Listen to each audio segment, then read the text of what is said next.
all you're going to need is a 11mm socket to take it off. You just want to take your drive shaft off. If you're not sure if it's bad or not, just put your truck in neutral.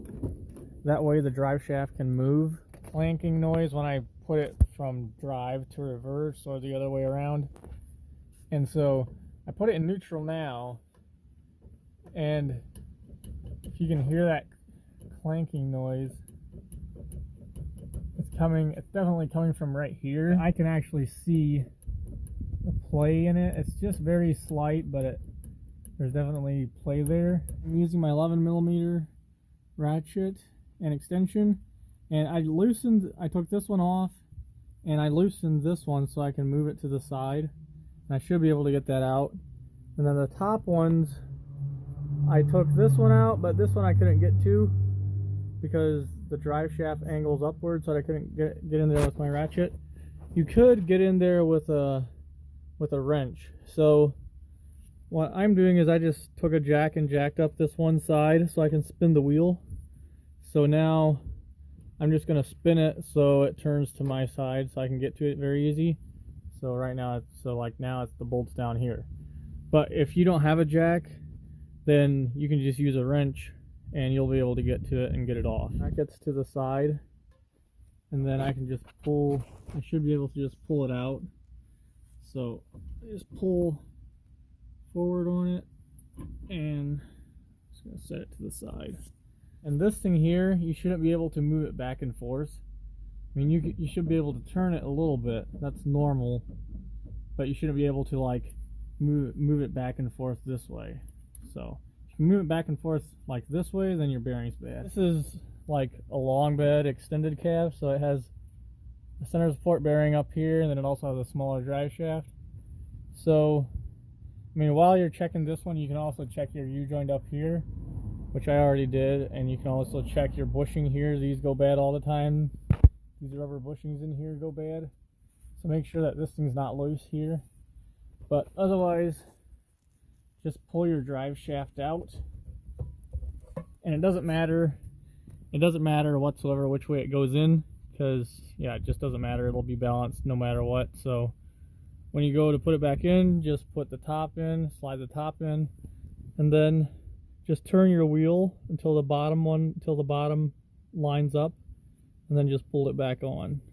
Just take a screwdriver, flat screwdriver, and a hammer, and just go down here.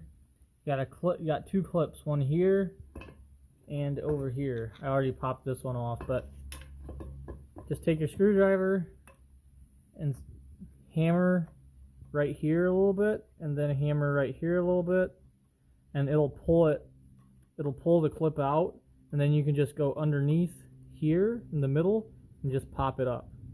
So I'm gonna try and do that. See how much I can do with one hand.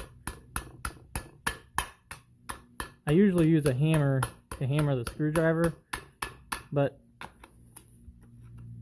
yeah, I mean,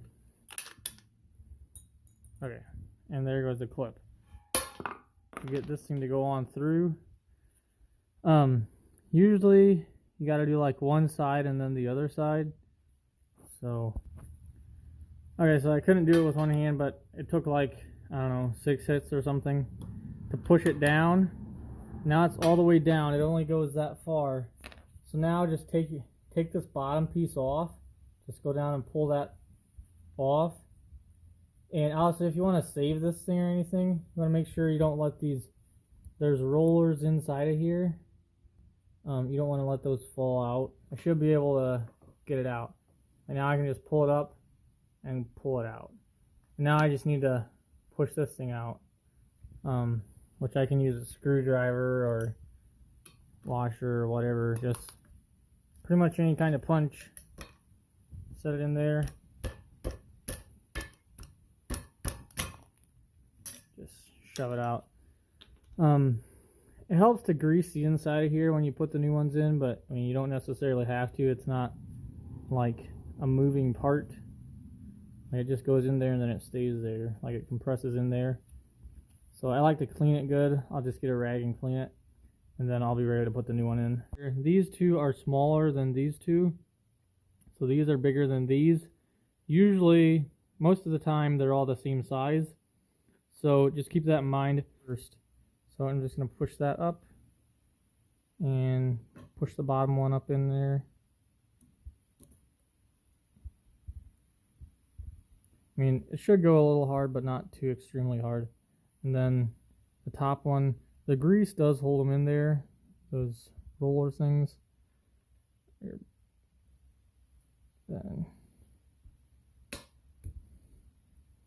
Then you can push it up into there. That way, just pull it up and push it up into this one before you bang on it too much. That way those things don't fall out.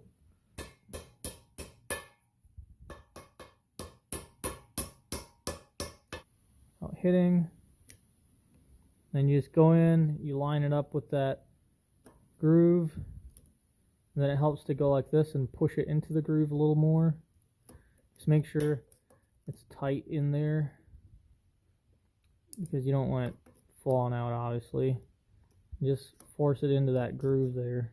And then these clips are just to keep it from going back and forth, or it's to keep it in the same position basically. Just stick the drive shaft into here, and then just pop the back end in.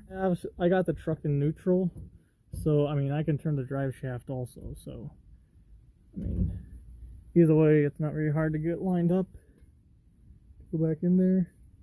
You just want to push it all the way back in, make sure that it's centered. I just got it up in there, got all the bolts on this side and this side. And now I'm just gonna tighten them down. Okay guys, so yeah, that's literally it. The truck's all ready to go. All I needed was my 11mm and the grease gun to take it off the truck and put it back on. And I got this jack just on there so I can turn the wheel and stuff. Anyway, thanks a lot for watching, and like and subscribe. Let me know if you have any questions in the comments.